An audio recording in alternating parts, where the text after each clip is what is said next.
show you guys a DIY coffee table that I made, and I started like making the video first and everything, and I realized that I didn't do like an intro, so that's what I'm doing now. It's really affordable and it looks, in my opinion, really nice. So if you want to see how I made it, just keep on watching.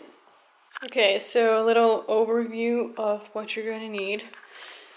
In addition to this, I have ordered a 100 by 10 times 70 centimeters glass tabletop so that the glass doesn't like scratch.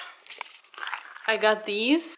They're like little rubber things, and at the bottom I'm gonna put these so that they don't scratch my floor. And then you're gonna need some water in a spray bottle, because the lady at the store that I got a list of said that these need to be a little bit wet for you to work with them.